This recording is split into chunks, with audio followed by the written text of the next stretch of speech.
Assalamualaikum warahmatullahi wabarakatuh.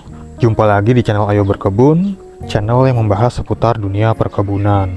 Pada video kali ini kami akan coba sharing sedikit ya sobat tentang bagaimana cara merawat tanaman variegata supaya daunnya tidak mudah gosong. Tentunya cara ini sepengetahuan kami ya sobat ya, dan juga berdasarkan pengalaman kami. Nah, sekarang langsung saja kita coba bahas ya sobat ya, bagaimana cara merawat tanaman variegata supaya daunnya tidak mudah gosong. Nah, yang pertama untuk perawatannya yaitu jangan letakkan tanaman variegata itu di tempat yang cukup panas ya sobat. Sobat semua tentunya sudah tahu tentang hal ini, jangan meletakkan tanaman variegata itu di tempat yang panas, apalagi terkena sinar matahari langsung.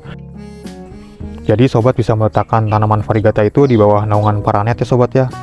Atau sobat juga bisa meletakkannya di teras-teras rumah supaya tidak terkena sinar matahari langsung. Tetapi tanaman juga membutuhkan sinar matahari ya sobat ya untuk proses fotosintesis. Tapi jangan terlalu banyak sinar matahari ataupun jangan terlalu panas ya sobat. Kemudian yang kedua, untuk media tanamnya itu jangan terlalu basah ya sobat ya.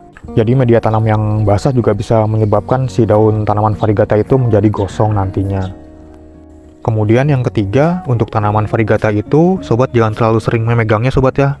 Jadi misalnya sobat pegang seperti ini, pastikan tangan sobat itu sudah bersih. Karena jika tangan sobat kotor atau ada minyak misalnya, biasanya akan membuat tanaman variegata itu menjadi gosong. Nah, jadi untuk megangnya itu juga harus bersihkan dulu tangannya sobat ya sebelum memegang. Kemudian yang selanjutnya untuk penyiraman. Nah, jadi untuk penyiraman tanaman variegata itu saran saya sih dilakukan pada sore hari ya sobat ya, karena akan menjelang teduh atau menjelang malam. Karena jika dilakukan penyiraman pada pagi hari itu biasanya akan tersisa air di daunnya itu yang menempel. Terutama untuk tanaman-tanaman yang mencekung itu seperti Anthurium mangkok misalnya, dia kan agak mencekung bagian daunnya sobat ya. Nah, biasanya setelah menyiram akan ada air yang menempel atau ada di bagian cekungan daun itu ya sobat ya. Nah, biasanya jika terkena panas, airnya itu juga nantinya akan menjadi panas dan membuat si daun itu lama-lama menjadi gosong. Nah, jadi tips yang keempat itu adalah penyiramannya sobat ya, yaitu dilakukan pada sore hari. Kemudian untuk tanaman variegata putih itu biasanya dia lebih rentan ya sobat ya jika dibandingkan dengan variegata yang warnanya kuning. Jadi warna putih itu lebih rentan gosong ya sobat variegatanya itu. Jadi untuk variegata yang warna putih itu klorofilnya nggak ada sobat ya seperti ini. Nah, ini yang warna putihnya ini sudah tidak ada klorofilnya atau tidak ada zat hijau daunnya. Jadi tidak bisa untuk membantu proses fotosintesis. Jadi yang ada zat hijau daunnya itu hanya yang sebelah kirinya ini saja, yang warna hijau ini. Berbeda dengan yang variegata warna kuning seperti ini misalnya.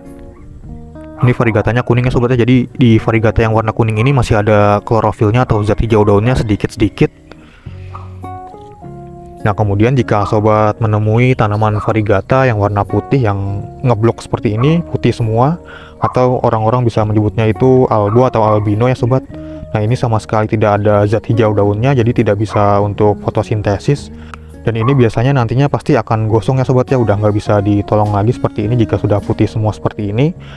Nah, untuk solusinya atau salah satu solusinya yang bisa sobat lakukan adalah memberikan pupuk dengan kandungan nitrogen yang lebih tinggi. Nah, jadi salah satu fungsi dari unsur hara nitrogen itu bisa sobat lihat pada gambar berikut ini. Nah, jadi salah satu fungsi dari nitrogen itu yaitu membuat daun tanaman menjadi lebih hijau. Nah, dengan pemberian pupuk nitrogen yang lebih tinggi itu diharapkan nantinya daun yang selanjutnya itu akan ada warna-warna hijaunya lagi ya sobat ya. Jadi tidak terlalu ngeblok seperti ini, tidak putih semua nantinya. Nah, begitu juga dengan sebaliknya sobat ya, jika sobat mempunyai tanaman variegata yang variegatanya agak kecebres-kecebres atau sedikit yang belangnya itu lebih dominan warna hijau, jangan menggunakan pupuk dengan kandungan nitrogen yang lumayan tinggi sobat, karena nantinya akan membuat si variegatanya itu malah hilang dan menjadi hijau semua daunnya. Nah, salah satu contoh pupuk dengan kandungan nitrogen yang lebih tinggi yaitu ada pada Growmore 321010 ya sobat ya. Jadi di sini kandungan nitrogennya 32%, fosfatnya 10% dan kaliumnya 10%. Nah, di sini kandungan nitrogennya atau N-nya itu lebih tinggi yaitu 32.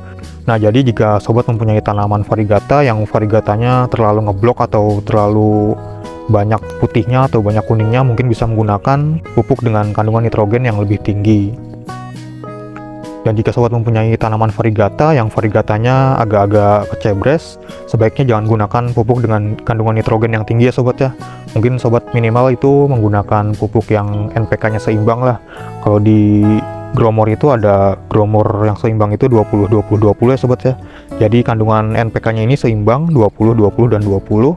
Kalau di pupuk Osmocot atau di Kastar itu yang seimbang itu ada 13 13 13 atau 14 14 14 ya sobat. Sobat bisa menggunakan pupuk dengan merek apa aja sobat ya, yang penting sobat sesuaikan kandungan unsur hara NPK-nya tadi. Nah mungkin sekian dulu ya sobat untuk video tentang tips bagaimana cara merawat tanaman variegata supaya daunnya tidak mudah gosong.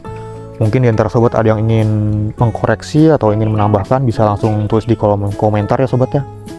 Nah sekian dulu untuk video kali ini tentang cara merawat tanaman variegata supaya daunnya tidak mudah gosong. Semoga bisa bermanfaat untuk sobat semuanya. Terima kasih sudah menonton. Sampai jumpa di video-video yang lainnya. Wassalamualaikum warahmatullahi wabarakatuh.